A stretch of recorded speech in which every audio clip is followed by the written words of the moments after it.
Hello प्रिय छात्रों एवं छात्राओं, नमस्कार। मैं हूं आपका दोस्त डीकेएस और आपका हमारे चैनल पर हार्दिक स्वागत है। दोस्तों, आज की जो क्लास है बहुत ही ज़्यादा इंपॉर्टेंट है, क्योंकि इस क्लास में हम पढ़ेंगे कि किसी भी कंपाउंड का जो एटॉमिक मास होता है या फिर कहें तो मॉलिक्यूलर मास जो होता है वह क्या होता है। यानी कि आज हम पढ़ने वाले हैं अणुभार निकालने की ट्रिक के बारे में, और हम समझेंगे कि जो केमिकल फॉर्मूला होते हैं, कोई भी कंपाउंड्स होता है उसका अणुभार कैसे निकाला जाता है। आज की हम क्लास में बहुत अच्छे तरीके के साथ, नए दृष्टिकोण के साथ अच्छे तरीके से इस क्लास को पढ़ेंगे। दोस्तों, आप देख पा रहे हैं कि आज का टॉपिक क्या है, वह है अणुभार। यानी कि अणुभार के बारे में हम चर्चा करने वाले हैं। यहाँ पर कुछ कंपाउंड्स लिखे हुए हैं जिनको आप देख पा रहे हैं, और यहाँ पर लिखे हैं केमिकल फॉर्मूला, यानी कि रासायनिक सूत्र भी यहाँ लिखे हुए हैं। दोस्तों, आज की हम क्लास में बहुत अच्छे तरीके के साथ समझने वाले हैं कि जैसे कि NaCl यानी कि नमक होता है, जिसको हम सोडियम क्लोराइड के नाम से जानते हैं, इसका अणुभार 48 होता है। तो आज हम देखेंगे कि 48 जो है कहाँ से आया, ऐसा कहाँ से प्राप्त होता है 48 इसका अणुभार। दोस्तों, चलिए क्लास को शुरू करते हैं। सबसे पहले समझते हैं कि यह जो अणुभार हैं किस तरीके से निकाले जाते हैं। दोस्तों, वीडियो को लाइक जरूर कीजिए और थोड़ा सा हो सके तो सपोर्ट जरूर कीजिएगा, क्योंकि दोस्तों आपके लिए हमारे इस चैनल टारगेट विद डीकेएस पर आपके लिए सभी क्लासें कंप्लीट कोर्स NCERT साइंस है, मैथ है, फिजिक्स केमिस्ट्री बायोलॉजी है, सभी क्लासें कंप्लीट कोर्स सीरीज के अनुसार आपके लिए पढ़ाई जा रही हैं। दोस्तों, यदि आप किसी भी चैप्टर को पढ़ना चाहते हैं तो उस चैप्टर का अभी कमेंट बॉक्स में जाकर के कमेंट करेंगे और हमें उस चैप्टर को बताएंगे, तो आपके लिए बहुत अच्छे तरीके से उस पर वीडियो अपलोड की जाएगी। चलिए दोस्तों, क्लास को शुरू करते हैं। बहुत अच्छे तरीके से इस क्लास को समझते हैं। दोस्तों, आप देख सकते हैं कि सबसे पहला कौन सा कंपाउंड है। यहाँ पर लिखा हुआ है कि साधारण नमक, जिसको हम NaCl से लिखते हैं, जिसका अणुभार होता है 48, जिसको मैंने लगभग में लिखा है। इसका भी मैं रीजन आपके आगे बताऊंगा, क्योंकि लगभग में मैंने यहाँ क्यों लिखा है। तो सबसे पहले हमें पता है कि अणुभार क्या होता है। अणुभार के बारे में मैं बताऊंगा थोड़ा सा, अणुभार होता क्या है, ताकि आपके लिए बहुत अच्छे तरीके से समझ में आ जाए, और कभी भी इस पर कोई प्रश्न, किसी भी तरीके से छोटा सा प्रश्न भी बन जाए तो उसको आप सॉल्व कर पाएँ। तो सबसे पहले अणुभार की डेफिनेशन के बारे में समझेंगे। अणुभार क्या होता है दोस्तों? अणुभार होता है कोई भी जो कंपाउंड होता है उसमें जितने परमाणु होते हैं उन सभी परमाणुओं का भार को काउंट किया जाता है। यानी सभी जो जितने भी परमाणु होंगे उनके सभी परमाणुओं के भारों को काउंट किया जाएगा, और जो टोटल भार होगा उसी को अणुभार कहते हैं। क्योंकि दोस्तों एलिमेंट होते हैं वह परमाणु से मिलकर बना होता है, और परमाणुओं से मिलकर कोई भी अणु बनता है। तो अणु का भार निकालने के लिए सभी परमाणुओं के भार को ऐड करना होता है। दोस्तों, हम कह सकते हैं कि जितने भी जो अणु होता है उसमें जितने भी परमाणु होंगे, यदि उन सभी परमाणुओं के भार को काउंट कर लिया जाए तो वह हमें अणुभार प्राप्त होता है। जैसा कि यहाँ पर आप देख सकते हैं कि यहाँ पर पहला कंपाउंड्स क्या है, नमक। नमक क्या हो, नमक का रासायनिक सूत्र क्या है, केमिकल फॉर्मूला क्या होता है, NaCl यानी कि सोडियम क्लोराइड। तो इसमें आप देख पा रहे हैं कि जो सोडियम है उसका एक परमाणु है, यानी कि इसके एक परमाणु का इसमें परमाणु भार काउंट किया गया है क्लोरीन के साथ, तो क्लोरीन का भी एक परमाणु इसमें लिया गया है। दोस्तों, सोडियम का परमाणु भार जो होता है वह होता है 23, जबकि क्लोरीन का जो होता है वह होता है 35.5, यानी कि 35.5 इसका क्लोरीन का होता है, जबकि सोडियम की बात करें तो इसका 23 होता है। तो कुल मिलाकर के इसका जो होता है 48 होता है, बल्कि हम सिर्फ इसको 48 ही लिख सकते हैं। तो इसको हम लगभग में इसीलिए लिखा है क्योंकि जो क्लोरीन का होता है अणुभार वह होता है, यानी क्लोरीन का जो परमाणु भार होता है वह होता है 35.5, यानी कि 35.5 होता है। दोस्तों, अभी मैं इनको निकालने की विधि भी बताऊंगा, बहुत अच्छे तरीके से निकाल करके बताऊंगा। दोस्तों, इनके बारे में थोड़ी सी हम चर्चा कर रहे हैं ताकि आपको अच्छे से समझ में आ सके। यदि दोस्तों आपको क्लास अच्छी लग रही है तो वीडियो को लाइक कीजिए और कमेंट बॉक्स में कमेंट करके जरूर बताएंगे। तो अब हम बात करते हैं, जैसा कि कास्टिक सोडा है, सोडियम का एक परमाणु है, ऑक्सीजन का एक परमाणु है और हाइड्रोजन का एक परमाणु है।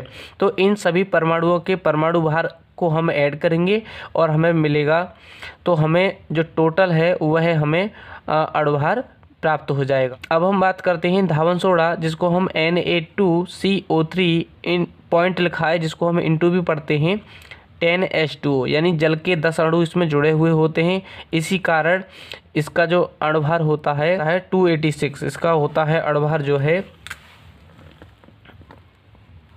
सो दोस्तों आप देख पा रहे हैं कि अब हम बात करते हैं सोडियम बाइकार्बोनेट के बारे में भी बात करेंगे।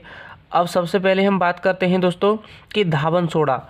धावन सोडा को हम किससे लिखते हैं, Na2CO3 पॉइंट लिखा है जिसको हम इंटू भी पढ़ते हैं 10H2O, जिसका अणुभार होता है 286, यानी कि 286 अणुभार होता है। यह कहाँ से प्राप्त होता है इसके बारे में भी हम बात करेंगे। यहाँ पर देख सकते हैं, थोड़ा सा मैं समझाने की कोशिश कर रहा हूँ। आप देख सकते हैं कि यहाँ पर सोडियम के 2 परमाणु हैं। क्या है, सोडियम के 2 परमाणु लिए गए हैं। इसी कारण यहाँ पर जो सोडियम का भार काउंट होगा वह 2 बार काउंट किया जाएगा, यानी कि एक सोडियम परमाणु का भार होता है 23, तो 2 परमाणु भार, इसमें 2 परमाणु हैं सोडियम के, तो इसी कारण यहाँ पर 46 इसका परमाणु भार काउंट किया जाएगा। इसी प्रकार कार्बन का 1 परमाणु है तो 1 परमाणु का लेंगे, जबकि यहाँ पर है O3 यानी ऑक्सीजन के 3 परमाणु हैं, तो यहाँ पर 3 गुना ऑक्सीजन का परमाणु भार लिया जाएगा। तो इसी प्रकार सभी के अणुभार को हम निकाल सकते हैं और बहुत ही अच्छे तरीके से निकालेंगे। अब हम समझते हैं किस तरीके से इनके अणुभार को ज्ञात किया जाए। जैसे कि आप देख सकते हैं, पहला हमारा जो यौगिक है, कंपाउंड है, वह है NaCl, यानी यहाँ पर आप देख सकते हैं कि सोडियम का 1 परमाणु है और क्लोरीन का 1 परमाणु है। यहाँ पर सोडियम परमाणु है और साथ ही हमारा क्लोरीन परमाणु है। तो मैं आपके लिए साइड में दिखाने की कोशिश करूँगा कि यहाँ आप देख पाएंगे कि जितने भी परमाणु होते हैं उनके परमाणुओं के भार कितने होते हैं। मैं आपके लिए साइड में दिखाने की कोशिश कर रहा हूँ। यदि आप देख पा रहे हैं तो कमेंट करके ज़रूर बताएंगे। तो प्रत्येक का, जैसे कि हाइड्रोजन का 1 परमाणु भार होता है, उसी प्रकार सभी के मैं आपके लिए लिखने की, थोड़ा समझाने की कोशिश कर रहा हूँ कि किसका कितना होता है। तो यहाँ पर आप देख पाएंगे कि जैसे कि सोडियम का परमाणु 1 है, तो सोडियम का जो परमाणु भार होता है वह होता है 23 होता है। क्लोरीन का जो होता है 35.5 होता है, यानी या तो परमाणु भार जो है इसका एटॉमिक नंबर जो होता है परमाणु संख्या का 2 गुना होता है या फिर उससे 1 अधिक होता है। जैसा कि आप देख पा रहे हैं कि सोडियम होता है, सोडियम को हम Na से लिखते हैं, जिसका एटॉमिक नंबर यानी कि परमाणु संख्या कितनी होती है, 11 होती है। कितनी होती है, 11 होती है। और 11 का 2 से मल्टीप्लाई करेंगे तो 22 आता है, जिसमें 1 काउंट कर दिया गया है। इसका मतलब है कि एक या तो परमाणु भार जो है परमाणु संख्या के 2 गुने से 1 अधिक होता है या फिर उसके बराबर होता है। 35 का देख सकते हैं, इसका जो परमाणु संख्या होती है कितनी होती है, 17 होती है। तो 17 दूनी होता है 34, यानी कि 34 होता है, जिसमें यहाँ पर लिया जाता है, यानी इसका जो लिया जाता है 35.5 लिया जाता है। ये लगभग में होते हैं। वैसे हम 35 भी यूज़ कर सकते हैं, तो हम 35 को भी यूज़ कर सकते हैं। यहाँ पर आप देख पा रहे हैं कि जो सोडियम होता है वहाँ उसका 1 परमाणु था, उसका 23 परमाणु भार होता है। क्लोरीन का होता है 35.5। सोडियम की जो परमाणु संख्या होती है 11 दूनी 22, और 22 में 1 काउंट कर दें तो 23 आता है। यानी ये जो है जो परमाणु संख्या होती है लगभग उसके 2 गुने से या तो 1 अधिक होता है या फिर उसके बराबर होता है, और कभी कभी 1 से भी और ज़्यादा ही अधिक होता है। जैसा कि आप क्लोरीन का देख पा रहे हैं 17 दूनी 34 होता है, जिसमें इतना बड़ा है 1.5, यानी कि 35.5 किया है, यानी 1.5 की वृद्धि की गई है, तब हमें प्राप्त होता है 35.5। तो इतना हमें प्राप्त होता है। इसी प्रकार जैसे 35 और हम 23 को जोड़ लें, जैसा कि आप देख सकते हैं कि जो सोडियम है उसका जो परमाणु भार है कितना है, 23 है।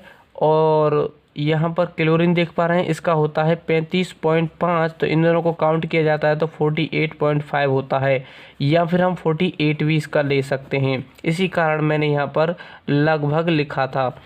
अब हम बात करेंगे कि सोडियम हाइड्रोक्साइड यानी कि कास्टिक सोडा का कितना होता है। हाइड्रोक्साइड यहाँ पर लिखा है NaOH का क्या कितना होगा, तो यहाँ पर देखेंगे आपके सोडियम का परमाणु भार कितना होता है 23, और O का कितना होता है, परमाणु भार कितना होता है 16 होता है 16।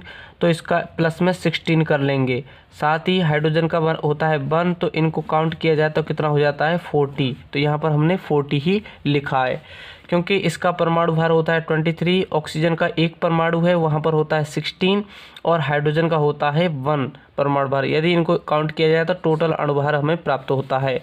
इसी प्रकार हमने प्राप्त किया धावन सोडा। तो धावन सोडा का जो होता है 286 होता है। धावन सोडा का कैसे होता है Na2CO3 × 10H2O।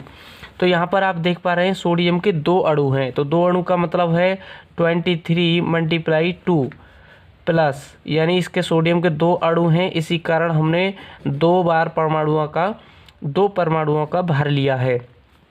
CO3 इसका होता है, यदि आप CO3 का ही परमाणु भार निकालेंगे तो वो होता है 60। कितना होता है CO3 का, कितना आता है 60 आता है। नहीं तो आप निकाल भी सकते हैं, जैसे कि कार्बन का एक परमाणु है और कार्बन का परमाणु का होता है 12 यानी कि 12, और ऑक्सीजन के 3 परमाणु हैं, एक का होता है 16, तो 3 का हो जाएगा 16 × 3।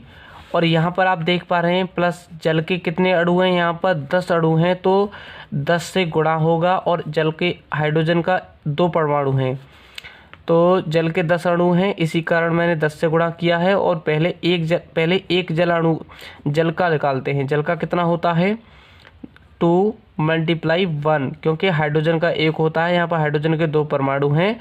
और ऑक्सीजन का लेते हैं, ऑक्सीजन का कितना होता है 16 और 1 है, तो इसी कारण हमने गुणा किसी से नहीं किया है। तो यहाँ पर ये देख पा रहे हैं कि यह जो हमें प्राप्त किसका हुआ है, जल का हुआ है, एक अणु का। कितने अणु का, एक अणु का प्राप्त हुआ है। तो यहाँ पर तो 10 अणु हैं, तो इसलिए हमने 10 से गुणा कर लिया है। और यहाँ पर एक अणु का कितना प्राप्त होता है 18। कितना हो गया 18, और 18 × होता है 180, यानी कि 180 प्राप्त होता है। इसी प्रकार से आप देख पाएंगे कि 23 दूनी होता है 46 और प्लस का 12 है, और 16 × 48 यानी 48 हो गया। ये दोनों मिलकर के 60 हो जाएंगे, और यहाँ 46 है तो 100 कितना हो जाएगा 6, और प्लस इसका ये दोनों मिलकर के कितना हो जाएगा 2 × 2 और 16 कितना हो जाएगा 18, और 18 × होता है 180 हो जाएगा। जैसे ही इनको ऐड करेंगे तो कितना हो जाएगा 286, जो कि यहाँ पर आप लिखा हुआ देख पा रहे हैं, जैसा कि यहाँ पर लिखा हुआ आप देख सकते हैं। अब हम बात करेंगे सोडियम बाइकार्बोनेट का। तो सोडियम के कितने परमाणु हैं, एक परमाणु है, तो 23 इसका हो गया, प्लस हाइड्रोजन के कितने परमाणु हैं, एक परमाणु है, तो 1 इसका हो गया, और CO3 का होता है 60। अब हम बात कर रहे हैं सोडियम बाइकार्बोनेट के। तो यहाँ पर लिखा है NaHCO3। तो सोडियम का कितना होता है 23, प्लस हाइड्रोजन का होता है 1, और CO3 12 किसका होता है C का, और यानी कि कार्बन का, और ऑक्सीजन के 3 परमाणु हैं, तो 3 × 16, तो 48 जो हो जाएगा 48। ये कितना हो गया 48, प्लस का 12 है, और प्लस का कितना है ये हो जाएगा 24। कितना हो जाएगा 24। इनको जोड़ेंगे तो कितना होता है 60 होता है, और जैसे ही इनको यहाँ पर 24 था, इन दोनों को ऐड करेंगे तो कितना आ जाएगा 84 आ जाएगा। यहाँ पर देख पा रहे हैं कि कितना आ जाएगा 84 आ जाएगा।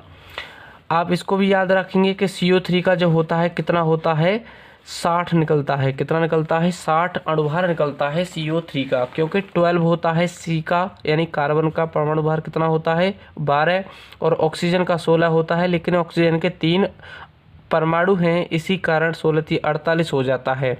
इन दोनों को काउंट किया जाता है तो 60 प्राप्त होता है। यदि CO3 की आपके लिए आवश्यकता पड़े तो आप इसकी जगह पर 60 भी ऐड कर सकते हैं, जैसा कि यहाँ पर हम लिखेंगे दोनों की जगह 60, तो 60 और 24 कितना हो जाएगा 84। तो इस प्रकार से भी आंसर आ जाएगा। आगे हम बात करते हैं प्लास्टर ऑफ पेरिस के बारे में। तो प्लास्टर ऑफ पेरिस का भी इसी प्रकार से आप निकालेंगे। यहाँ पर कहेंगे कि आप सर यहाँ पर 1/H2O, तो यहाँ पर हमने लगभग में लिखा है, इसी प्रकार इसका निकाल लेंगे। इसी प्रकार जल का, जैसे कि आप जल का देखेंगे हाइड्रोजन के 2 अणु हैं, क्या है H2O है।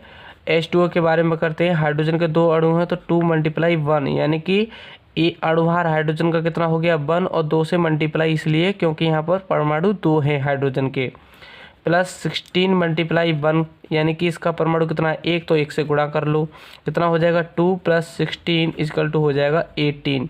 इस प्रकार से हमें जल का भी प्राप्त हो गया है। अब हम बात करते हैं ब्लीचिंग पाउडर। किसकी बात करते हैं? ब्लीचिंग पाउडर यानी कि बिरंजक चूर्ण के बारे में। तो बिरंजक चूर्ण के बारे में पढ़ते हैं CaOCl2। यहाँ पर देख पा रहे हैं कैल्शियम का जो परमाणु भार होता है वह होता है 40 प्लस ऑक्सीजन का एक परमाणु है, इसका होता है 16 प्लस क्लोरीन के 2 परमाणु हैं तो एक का होता है 35.5, तो 2 का हो जाएगा 2 गुना। यहाँ पर 40 लिखा है प्लस 16 लिखा है प्लस 35 दूनी 70 और यहाँ पर 0.5 का मतलब 1 हो जाएगा, तो कितना हो जाएगा 71। तो इनको जैसे ही हम काउंट करेंगे कितना हो जाएगा। तो यहाँ पर कैल्शियम का एक परमाणु है तो इसका परमाणु भार होता है 40। कैल्शियम का कितना होता है 40 प्लस ऑक्सीजन का एक परमाणु है जिसका परमाणु भार कितना होता है 16। क्लोरीन के 2 हैं तो 35 भी ले सकते हैं और नहीं तो हम 35.5 यानी कि 35.5 भी ले सकते हैं। तो 2 परमाणु हैं तो इसलिए हमने 2 से गुणा किया है। दोनों का गुणा करेंगे तो 71 यानी कि 71 हो जाएगा और यहाँ पर 16 था, यहाँ पर 14 था। 6 कितना हो गया 7 और 7 प्लस 1 कितना हो जाएगा 8 और 8 और 4 कितना हो जाएगा 12 यानी कि 127। यहाँ पर आप लिखेंगे कितना लिखेंगे 127। यहाँ पर आप लिखेंगे 127। कितना लिखेंगे 127 होता है। सो दोस्तों इस प्रकार से आप भी बहुत सारे जो कंपाउंड हैं, बहुत सारे कंपाउंड्स हैं उनके भी आप अणुभार निकालेंगे। यदि आपको कोई भी दिक्कत आती है या आपको समझ में नहीं आ रहा है तो आप कमेंट करके बताएंगे, आपके लिए बहुत अच्छे तरीके से समझाया जाएगा। और भी यदि आप चाहते हैं तो दोस्तों आपके लिए एक क्लास में सोच रहा हूं कि रासायनिक सूत्र किस प्रकार से बनाए जाते हैं, किस प्रकार से ये रासायनिक सूत्र संयोग करते हैं, तो उन पर भी मैं आपके लिए क्लास अपलोड कर सकता हूं। तो आप कमेंट करके ज़रूर बताएंगे कि यदि आपको क्लास अच्छी लगी हो तो दोस्तों वीडियो को लाइक और शेयर कर दीजिए। और आपसे हमारी एक रिक्वेस्ट है कि यदि आपने हमारे चैनल को सब्सक्राइब नहीं किया है तो प्लीज़ चैनल को सब्सक्राइब कर लें। और आपसे जुड़ी हुई आपके जितने भी फ्रेंड्स या मित्र, जितने भी आपके फ्रेंड हैं या भाई बहन या जितने भी आपके रिलेटिव आपसे जुड़े हुए हैं, आप उन्हें भी हमारे चैनल से जोड़िएगा और अपनी तैयारी को बेहतर बनाइए। चलिए दोस्तों आज की क्लास में इतना ही। आगे की क्लास भी आपके लिए बहुत अच्छे तरीके से मिलती रहेगी। थैंक यू दोस्तों, नमस्कार।